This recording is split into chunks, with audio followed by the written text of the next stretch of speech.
Hi, everybody. This is Silvio Canto in Dallas, Texas, Friday, October 13th, and welcome to our video commentary. We've been hearing a great deal about President Trump sort of undoing some of the Obamacare mandates, and now he's also announcing that he's not going to certify the Iran deal.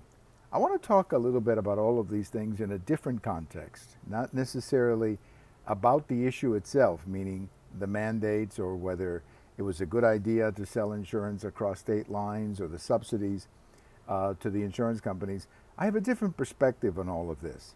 I tend to agree with the president. I think that if you sell across state lines, generally, that's going to decrease prices. Generally, I know there are probably some exceptions, but for the most part, competition tends to benefit consumers. But to me, the issue is a lot different than that. The issue has to do with President Obama having used executive orders or executive discretion, which is just another fancy way of saying executive orders, to expand Obamacare beyond what the Congress intended.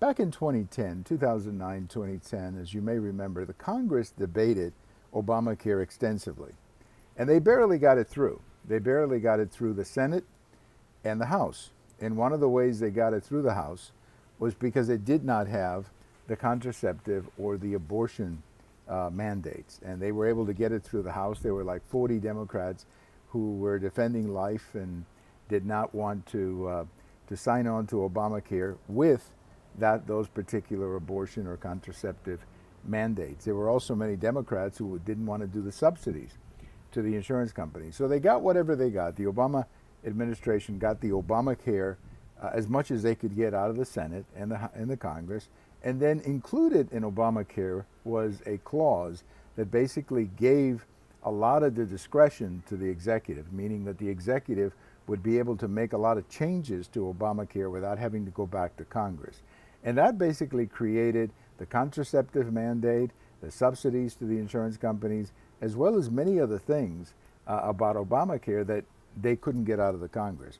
So what President Trump is doing is he's reversing those. And I think there's a good lesson here, again, beyond whether or not it's a good idea to do this or not. I think there is a lesson here for future presidents as well as all of us who will someday vote for these people. The lesson is the Constitution very clearly says that these things should be done by Congress, whether it's immigration with the Dreamers, whether it's health care. These things ought to be done by the Congress, not by the executive.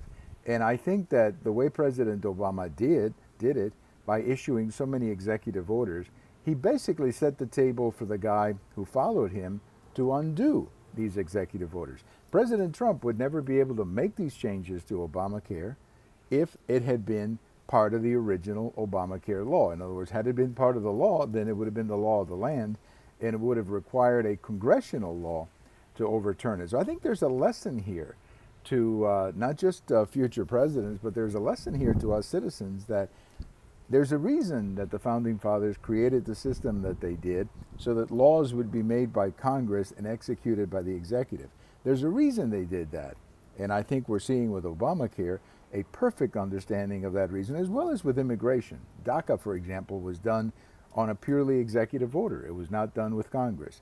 And I think we've all learned a big lesson here, I hope, that it's better to govern the way the Constitution says we should govern than to have a president issuing executive orders just because he cannot get this or he cannot get that from the Congress. So I guess the moral of the story, as they like to say, is follow the Constitution and you're going to be a lot better off if you're the President of the United States. Have a great weekend, everybody. As you can see, we went outside today because it was such a nice day.